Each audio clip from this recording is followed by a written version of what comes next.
Carlo Conti ha ufficializzato il cast di Tale e Quale Show 2026.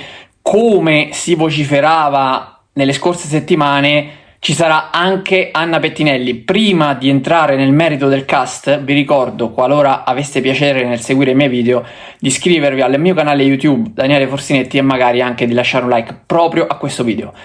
Come dicevo, nel cast scelto da Carlo Conti per la prossima edizione di Tale e Quale Show ci sarà anche Anna Pettinelli. Questo significa che, di conseguenza, la conduttrice radiofonica non sarà più una delle professoresse di Amici. Diciamo che negli ultimi anni Anna Pettinelli ha fatto un po' di vai e vieni ad Amici, visto che anche qualche anno fa aveva lasciato il suo posto per poi riprenderlo la stagione successiva, quindi magari potrebbe essere anche in questo caso soltanto una pausa annuale e potremmo rivederla chissà in seguito. Questo non lo sappiamo, però sappiamo che in questo momento sarà una concorrente di Tale e Quale Show, ed è una notizia incredibile, visto che lei ad Amici, quando c'era il guanto di sfida tra i professori, si dilettava a ballare e anche un po' a cantare, per modo di dire.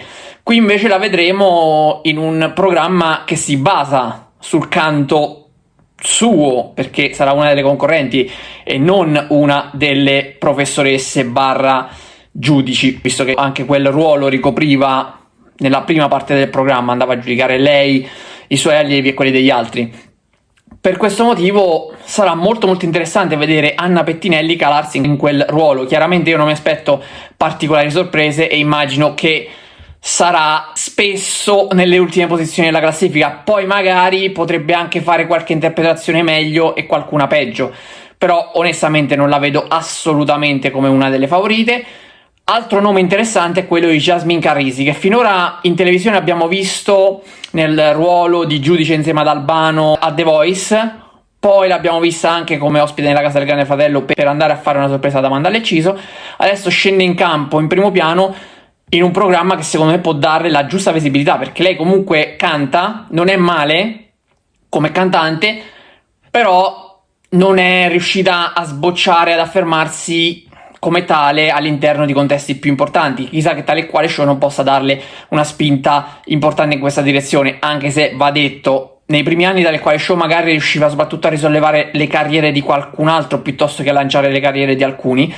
Adesso questa rampa di lancio si è un po' assottigliata, dato che chiunque ha provato, ha fatto Tale e Quale Show, poi non è che abbia ottenuto riscontri particolari nel campo della musica. Però mai dire mai, sicuramente potrebbe vincere qualche puntata dal mio punto di vista. Credo che possa puntare almeno ad una vittoria, non so se poi alla vittoria finale. Ci sarà Paola Perego, un'altra concorrente che potremmo indirizzare sulla falsariga di Anna Pettinelli, perché anche lei ha cantato nel programma Citofonare Rai 2, ma per scherzo, per gioco, insieme a Simona Ventura. Sicuramente Simona Ventura forse era la meno intonata delle due, però anche Paola Perego non è che fosse un usignolo.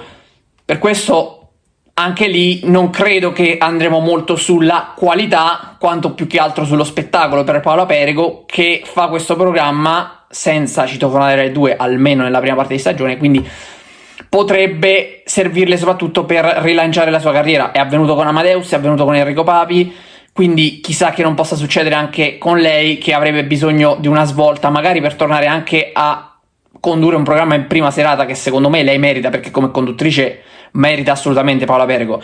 Come cantante chiaramente questo è uno spettacolo, uno show che viene fatto per divertimento, tra l'altro non più nel venerdì sera ma sarà spostato al mercoledì, e onestamente questa è una scelta molto discutibile, visto che quello era uno slot storico affidato al programma di Carlo Conti. Ci sarà Maddalena Corvaglia, ex Velina, la conosciamo abbastanza bene, ma dal punto di vista del canto onestamente non so cosa aspettarmi, perché a lei immagino che verranno affidati soprattutto personaggi che hanno delle coreografie da mettere in scena, e sicuramente il fatto di ballare la andrà a penalizzare molto sul cantato. Questo almeno è il mio punto di vista, ma anche lei onestamente non mi aspetto che possa andare a concorrere per la vittoria finale. Potrebbe però puntare a qualche piazzamento interessante e magari che so anche a giudicarsi qualche vittoria di puntata con dei personaggi giusti. Ci sarà Roberta Morise, altra showgirl, modella, ha partecipato a Miss Italia, ha fatto anche la conduttrice sulla Rai, programmi Rai, praticamente sono tutti o quasi, forse Anna Pettinelli la escludiamo ovviamente, personaggi che abbiamo spesso visto in Rai, se non a condurre, a presentare, a fare qualche programma, quantomeno come ospiti. E Roberta Morisi è una di queste. Anche da lei non so cosa aspettarmi, potrebbe essere la sorpresa del programma. Io su di lei non so davvero nulla dal punto di vista canoro, non l'ho mai ascoltata cantare, quindi veramente non ho idea di cosa aspettarmi. Ci sarà Selma. Selma ovviamente è un nome abbastanza sconosciuto, però lei è una delle possibili favorite alla vittoria, perché lei è una cantante. Per chi ha visto Sarabanda nell'ultima edizione serale di Enrico Papi, era la nuova corista aggiunta ai 2 precedenti, e quindi ha dimostrato di saper cantare, ha una gran bella voce, mi aspetto tanto da lei, e minimo una vittoria di puntata, ma credo che possa anche puntare alla vittoria finale, dato che lei le qualità ce l'ha, le qualità canore. Bisognerà capire se poi riuscirà ad interpretare i personaggi, ad avvicinarsi all'imitazione giusta di quei personaggi che le verranno affidati, e che lei stessa immagino abbia anche presentato, perché sappiamo tutti ovviamente come funziona all'interno di tale quale show. Sì, ci sono delle scelte che vengono fatte da Carlo Conti per quanto riguarda le interpretazioni, ma anche da parte degli stessi concorrenti, perché poi ovviamente quando si va a mettere nero su bianco, quando si firma il contratto, ci sarà qualcuno che chiede determinate cose e qualcun altro che invece ne chiede meno. Certo, Selma non è che abbia tutto questo potere decisionale, visto che è uno dei personaggi meno noti. Avremo Andrea Perroni. Andrea Perroni è un comico, conduttore radiofonico che affiancava Luca Barbarossa in Radio 2 Social Club, per poi essere sostituito da Emma Stoccolma, perché lui si era avventurato in un nuovo programma che avrebbe dovuto sostituire Fiorello nella mattinata di Rai 2, però non è andato come doveva, e quindi adesso si ritrova a fare questo programma. Lui anche canta, non lo fa proprio per professione, perché ripeto fa altro, però secondo me potrebbe far bene e ottenere dei buoni piazzamenti, almeno dal mio punto di vista. Non mi aspetto ovviamente dei clamorosi exploit, magari potrebbe anche arrivare ad ottenere una vittoria di puntata. Poi bisogna sempre considerare i vari punti che vengono assegnati tra di loro, bisogna considerare i punti dei social, che in questo caso veramente è difficile capire a chi potranno andare, perché non c'è un vero imperatore tra virgolette dei social, un vero punto di riferimento. Forse potrebbe essere Anna Pettinelli, visto il suo pregresso ad Amici, ma anche eventualmente Jasmine Carrisi. Avremo Stefano Meloccaro, giornalista, ovviamente è stato tanti anni a Sky, esperto di tennis, e sono veramente sorpreso di vederlo qui. È stato anche la spalla di Fiorello in Edicola Fiore su TV8, quindi un nome che dallo sport si è avvicinato molto anche allo spettacolo, e adesso addirittura si cala in questo terreno nuovo in prima persona, proprio direttamente, diventando uno dei protagonisti e uno dei concorrenti di tale quale show. Sono molto curioso di vedere che cosa riuscirà a fare. Su Stefano Meloccaro conosco molto dal punto di vista giornalistico, sportivo chiaramente, perché l'ho seguito e l'ho seguito anche nella sua avventura con Fiorello ad Edicola Fiore.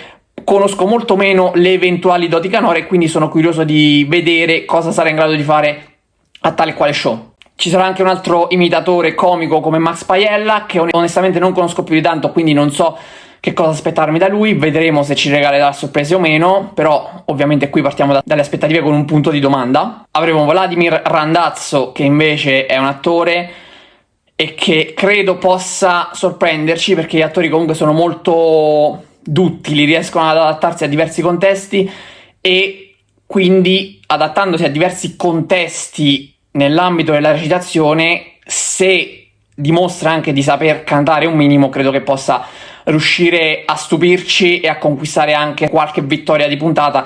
Non so se possa addirittura arrivare a concorrere per la vittoria finale, perché ripeto, l'unica cantante vera e propria, anche se a Sarabanda ha fatto la corista, comunque è Selma, almeno che mi risulti. Da alcuni non so veramente cosa aspettarmi. Infine avremo la coppia composta da Flavio Insinna e Gabriele Cirilli, quindi come l'anno scorso tornano di nuovo a interpretare, a tenere soprattutto alta la quota ironica e comica del programma, nonostante l'anno scorso abbiano fatto un percorso impeccabile, un percorso incredibile, con interpretazioni che hanno veramente fatto bene e sfiorato la vittoria, hanno ottenuto dei piazzamenti importanti. Chissà che quest'anno non possano ripetere la stessa linea. Vedremo cosa deciderà di fargli fare Carlo Conti, perché immagino che, essendoci già stati l'anno scorso, potrebbero andare su una linea di interpretazione diversa, di personaggi diversa, però questo lo scopriremo soltanto guardando il programma, che partirà ovviamente come sempre a fine settembre su Rai 1, e che questa volta andremo nel mercoledì come detto. Per oggi è tutto, vi do appuntamento alla prossima puntata di Forsinet. Ciao a tutti.